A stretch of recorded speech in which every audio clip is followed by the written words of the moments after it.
Hello and welcome to Idea TV Midday News. I am Chidera Okere. We begin with the headlines. Senate moves to increase federal government share of federation revenue. Burkina Faso to create public banking holding to manage state stakes. Algeria and Romania universities sign skills and research partnership. Benin places digital technology at the heart of its Vision 2060 roadmap. Away from Africa, UK Prime Minister condemns Russia over new strikes on Ukraine energy sites. In health, experts warns against tying limbs after snake bites. In business, FG validates new fertilizer manual to boost farm outputs. In sports, Rivers to complete trials for Niger Delta Games. Now the news in full. Nigeria Senate has begun moves to amend the 1999 constitutions to increase the federal government share of revenue from the federation account. The proposal, sponsored by the Senate Sunday Karimi, has passed its first reading in the Senate and seeks to revise the revenue allocation formula among the three tiers of government. Under the current formula, the federal government received 52.68%, the 36 states received 26.72%, and the 774 local government councils share 20.60%. Lawmakers argue the existing structure no longer reflects the scale of responsibilities handled by the federal government, especially in infrastructure development and national security. Supporters of the bill says the change is needed to address rising financial pressure, including the maintenance of federal roads and the fight against banditry and terrorism. The Senate believes increasing federal allocations will strengthen the government's ability to tackle insecurity and improve national infrastructure. Moving forward, Burkina Faso says it will launch a state-owned banking holding in 2026 to centralize and manage government stakeholdings in selected banks. Economic Minister Abubakar Nakanabo announced the plan on February 2nd while outlining key projects for the ministry. The proposed structure is designed to improve oversight of banks where the state is a stakeholder, strengthen performance monitoring, and prepare future restructuring, partnership, or capital expansion. As of the end of 2024, the country had 20 credit institutions, including 16 banks and 4 financial institutions, with the government holding stakes in 11 banks and 3 financial institutions. Authorities say the move reflects a broader rise in public ownership across the West African Economic and Monetary Union. State and public entity stakeholdings in regional credit institutions more than doubled between 2019 and 2023, signaling a growing effort by governments to strengthen their role in the banking sector. In another news, Algeria's Houari Boumediene University of Science and Technology and Romania's Transilvania University have signed a cooperation agreement in Algeria aimed at strengthening scientific collaboration. The deal was signed on February 2nd by the two university rectors in the presence of Romania's ambassador to Algeria. The partnership will focus on joint training programs, academic exchanges for students and lecturers, and participation in international research projects.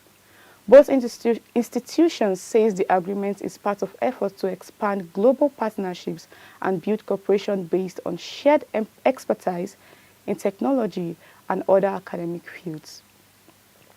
The move comes as Algeria faces growing pressure to align higher education with labor market needs. With more than 1.8 million students in public universities, authorities say international collaboration and research partnerships are key to improving innovation, skills development, and employment outcomes. Benin has launched its long-term development plan, Vision Benin 2060, placing digital technology at the center of national growth. Authorities say the strategy will guide the country's development over the next 35 years with strong emphasis on artificial intelligence, digital inclusion, and cybersecurity. The roadmap outlines plans to expand digital infrastructure, strengthen research and innovation, and integrate technology into public services, education, healthcare, and key economic sectors. Officials says the goal is to boost productivity, improve access to services, and position Benin as a competitive player in Africa's digital economy. However, the government acknowledges persistent challenges, including uneven internet coverage, limited financing for startups, skills gaps, and reliance on imported technologies. Authorities say addressing these gaps will be essential to achieving long-term digital transformation and sustainable economic growth. We'll now go on a quick break. The news continues when we return.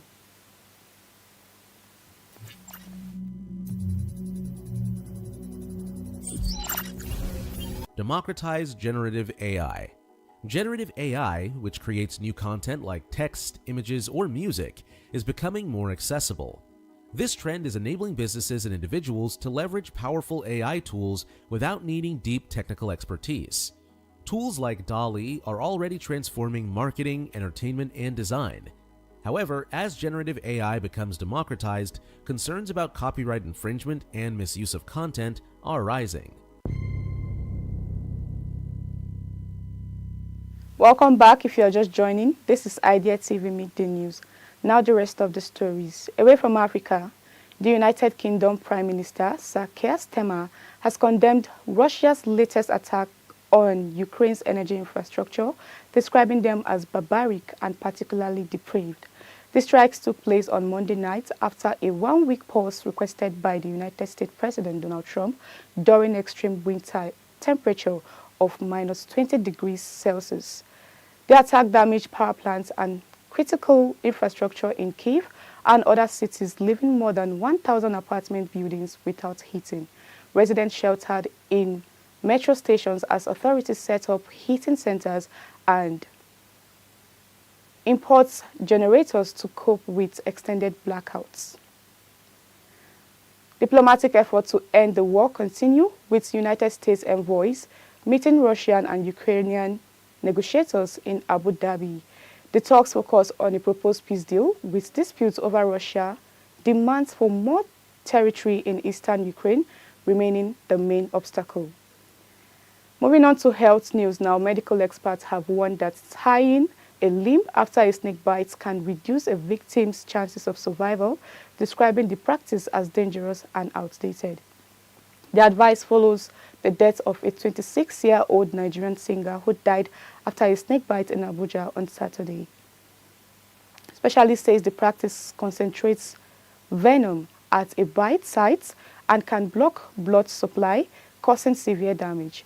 Victims are also advised against cutting the wound, increasing heat rate, or attempting self-treatment. Instead, they said they should remain still and be transported quickly to a hospital where antivenom is available.